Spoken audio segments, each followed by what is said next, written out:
Now, for more on China's changing consumer taste, let's bring in Kerstin Brolsma. She's a business analyst for China Market Research Group, joining us from Shanghai. So, Kerstin, what's your take on China's fledgling vegetarian and vegan market and its potential?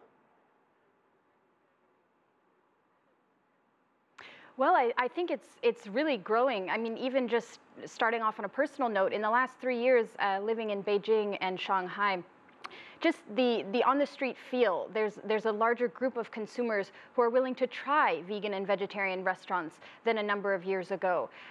This ranges from vegetarian hot pot to vegetarian to fully vegetarian cuisine. So it's something that is a much bigger conversation. Why? Because of a few factors. Number one, there's more of a push towards environmentalism here. There's a scare of food safety, and also just from pollution, from wind, from water, and from air pollution. And consumers here are scared and want to and view vegetarian cuisine as a more healthy alternative. Now, you mentioned some of the things that are driving this shift towards veganism and vegetarianism, but what about the challenges in growing this movement?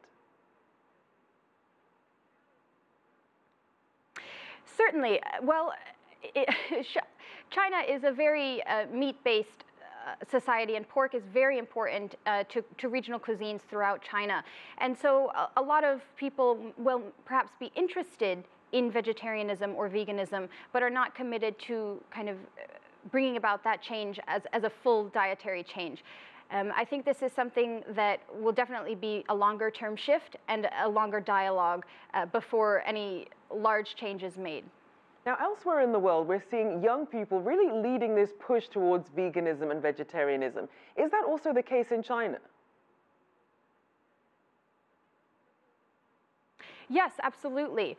For example, at Tsinghua University about 3 years ago, there was the founding movement of the Vegan and Vegetarian Students Association. And this was a very organic movement that was brought about by student demand for vegetarian cuisine. Traditionally, university canteens in China are very meat heavy. Maybe you could have one tomato and egg dish, and that's not even vegan. And so this is something that students demanded, and this is something that they said, we're growing a world consciousness on this issue, and we really want to understand how can we bring change to our local universities. And things do certainly seem to be changing. According to the South China Morning Post, the vegan market in China is predicted to grow 17% between 2015 and 2020, and that actually makes it the fastest growth rate of veganism in the world. So how are businesses cashing in on this? Absolutely. Well, I think the way that businesses are catching on to this is they're adding vegetarian and vegan specifically items to their menus. So for example, a menu that previously only had one salad without eggs that's now not the norm. And so a vegetarian or a vegan, specifically in Beijing or Shanghai or Chengdu or a very large first or second tier city in China, no longer feels constricted and no longer feels that they do not have any choice in their vegetarian or vegan options when going out with friends. But I think that actually, to this point, there's a lot more progress that can be made.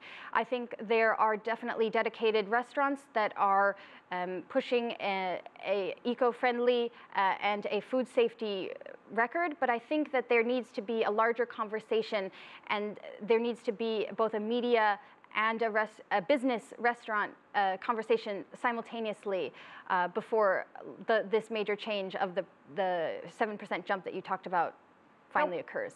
Now, when we talk about this shift, it really is a cultural shift, because obviously it's going to change the way that you shop. So what can be done to make being vegetarian or vegan more affordable and more accessible for people? Well, actually, currently in markets, vegetables are much less expensive than meat. But I think something that needs to I think it's an important opportunity for education and literacy on the ability for cuisine to be quite tasty if it's completely full of vegetables with no meat. So for example, perhaps having cooking classes in your local grocery store, or following a Wang Hong, an online celebrity who is a cooking who instructs you in how to cook. I think these are all ways that Chinese consumers can learn about how vegan and vegetarian lifestyles can be brought into their own life on a daily basis. And very quickly, what would you say is the biggest benefit to the environment that comes with this dietary shift?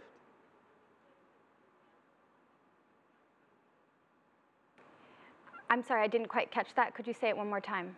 In terms of the benefits to the environment that come with making this dietary shift, what would you say is the key environmental factor? Absolutely.